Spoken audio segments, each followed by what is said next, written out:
দিলৱাৰ হুছেইন মজুমদাৰৰ এইটো অট্টালিকা সঁচাকৈ সাংবাদিকে অট্টালিকা বনাব নোৱাৰে নেকি? সাংবাদিকৰ ঘৰ থাকিব নোৱাৰে নেকি? এইটো আটাইতকৈ ডাঙৰ কথা। বাপৰে বাপ, ইমান পুৰণি ঘৰ এটা নতুনকৈ ৰং চং দিয়া হৈছিল, গতিকে সেইটোকে আৰু তিলটোকে তাল কৰি তেওঁলোকে বজাব চেষ্টা কৰি আছে। পৰ্টেলৰ সাংবাদিক নহয় বুলি কৈ গৈছে। পৰ্টেলৰ সাংবাদিক, তেওঁ পৰ্টেলৰ আকৌ সাংবাদিক বুলি কৈছে আৰু সাংবাদিক নহয় বুলি কৈছে। এইটো সকলো সাংবাদিকৰ মাজত বিভাজন আনিবৰ কাৰণে এক অপপ্ৰয়াস বুলি ক'ব লাগিব। সাংবাদিকসকলক দেখুৱাতকৈ তেওঁলোকে যে কেগক দি দিয়ে, তেওঁলোকে কেগক দিয়াৰ সাহস দেখুৱাব পাৰিবনে? চিএজিক তেওঁলোকে দেখুৱাব সাহস পাৰিবনে? এইটো যদি তেওঁলোকে কেগক দিয়াৰ যদি সাহস দেখুৱাব পাৰে, তেতিয়ালৈকে মই ভাবিম যে তেওঁলোকৰ তাত কোনো ভুল নাই। যিহেতু আজি আমাৰ মাজত আছে আচলতে দুবাৰকৈ গ্ৰেপ্তাৰ হৈ দুবাৰকৈ জামিন লাভ কৰি বৰ্তমান মুকলি আকাশৰ তলত সকলোৰে মুখে মুখে চৰ্চিত নাম দিলৱাৰ হুছেইন মজুমদাৰ। পোনপ্ৰথমে আপোনাৰ পৰা জানিব চেষ্টা কৰিম, যিহেতু আপুনি এপেক্স বেংকৰ এটা কেলেংকাৰীৰ সন্দৰ্ভত প্ৰশ্ন কৰিব যাওঁতে আপুনি গ্ৰেপ্তাৰ হৈছে আৰু তাৰ পাছত আজি মুকলি আকাশৰ তলত। এতিয়া বৰ্তমান ৰাইজৰ প্ৰশ্ন যে বৰ্তমান অৱস্থাত দিলৱাৰ হুছেইন মজুমদাৰে পুনৰ এনেকুৱা কাণ্ডত থিয় দিবনে অসমবাসীৰ হৈ বা এই ধৰণৰ কেলেংকাৰীৰ সন্দৰ্ভত? 100% মই কোনো কাৰণে পিছ হুমকি নাযাওঁ আৰু বিশেষকৈ মই কেতিয়াও প্ৰশ্ন কৰিবলৈ মই ভয় নকৰোঁ। এজন সাংবাদিকৰ মূল কামটোৱে হ'ল প্ৰশ্ন কৰা। প্ৰশ্ন কৰাৰ যদি অধিকাৰ নাইকিয়া হৈ যায়, তেতিয়াহ'লে সাংবাদিকতাৰ বৃত্তিত থকাতকৈ নথকাই বেছি ভাল বুলি মই ভাবোঁ। গতিকে সাংবাদিক হিচাপে সদায় নিজৰ কাম কৰি যাম, তেনেকুৱা প্ৰশ্ন উত্থাপন কৰিম। য'ত কেলেংকাৰী দেখোঁ তাতে তাৰ বাতৰি সংগ্ৰহ কৰিম, তাৰ বাতৰি সম্প্ৰচাৰ কৰিম, তাতে কোনো ধৰণৰ আপোচ নহ'ব। এটা বাতৰি প্ৰকাশ পাইছে, যিটো আপুনি কেলেংকাৰীটো উত্থাপন কৰিছিলে এপেক্স বেংকৰ, সেই কেলেংকাৰীটোৰ সন্দৰ্ভত 4গৰাকীকৈ জ্যেষ্ঠ সাংবাদিকৰ নাম তেওঁলোকে উল্লেখ কৰিছে আৰু সাংবাদিক কেইগৰাকীক তেওঁলোকে এই বিষয়ত নথিপত্ৰ দেখুওৱাৰ বাবে ৰাজি হৈছে। কি ক'ব এই সন্দৰ্ভত? ভাল কথা, তেওঁলোকে সাংবাদিকসকলক নথি পত্ৰ দেখুৱাওক, কিন্তু সাংবাদিকসকলক দেখুৱাতকৈ তেওঁলোকে যে কেগক দি দিয়ে, তেওঁলোকে কেগক দিয়াৰ সাহস দেখুৱাব পাৰিবনে? চিএজিক তেওঁলোকে দেখুৱাব সাহস পাৰিবনে?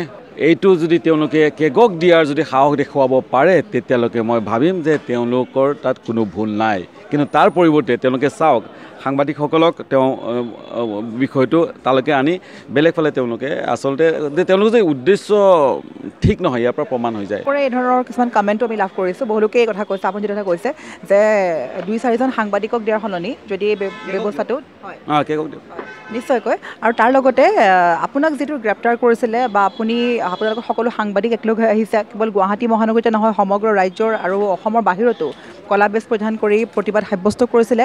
গতিকে সকলোৱে বিচাৰিব আপোনাক, বহুলোকে বাতৰিৰ মাধ্যমত টাইগাৰ বুলিও খ্যাত কৰিছে। কি ক'ব আপুনি এই সন্দৰ্ভত? নহয়, সাংবাদিকসকল কেতিয়াও তেনেকুৱা ধৰণৰ কি বুলি কওঁ, আপোনাৰ বিশেষণৰ প্ৰয়োজন নাই। সাংবাদিকসকলৰ সাংবাদিক যিটো বিশেষণ আছে সেইটোৱেই যথেষ্ট আৰু নিজৰ কামখিনি কৰি গ'লেই হৈ যাব। প্ৰতিগৰাকী সাংবাদিকেই হওক, গণতন্ত্ৰৰ প্ৰহৰী বুলি যদি কোনোবাই কয়, সেইটো বেছি মই ভাল হ'ব বুলি মই ভাবোঁ। বৰ্তমান আপুনি এটা পৰ্টেল চেনেলত কৰ্মৰত আৰু যিহেতু মুখ্যমন্ত্ৰী হিমন্ত বিশ্ব শৰ্মাই বাৰে বাৰে কৈছে যে পৰ্টেলৰ সাংবাদিকসকল সাংবাদিক নহয়, তাৰ বাবে প্ৰত্যেকটো পৰ্টেলৰ সাংবাদিকৰ বাবে এতিয়া আচলতে কিছুমান ভয় শংকাৰ দৰে হৈ পৰিছে। এই সন্দৰ্ভত আপুনি এগৰাকী পৰ্টেলৰ সাংবাদিক হিচাপে আপুনি কি বিচাৰিব? চৰকাৰৰ পৰা কি বিচাৰিব? এটা পৰ্টেলৰ সন্দৰ্ভত যি ৰেজিষ্ট্ৰেশ্যন প্ৰক্ৰিয়া আছে বা স্বীকৃতি আছে বা যিখন ল আছে, কি ক'ব? তেওঁ পৰ্টেলৰ সাংবাদিক নহয় বুলি কৈ গৈছে।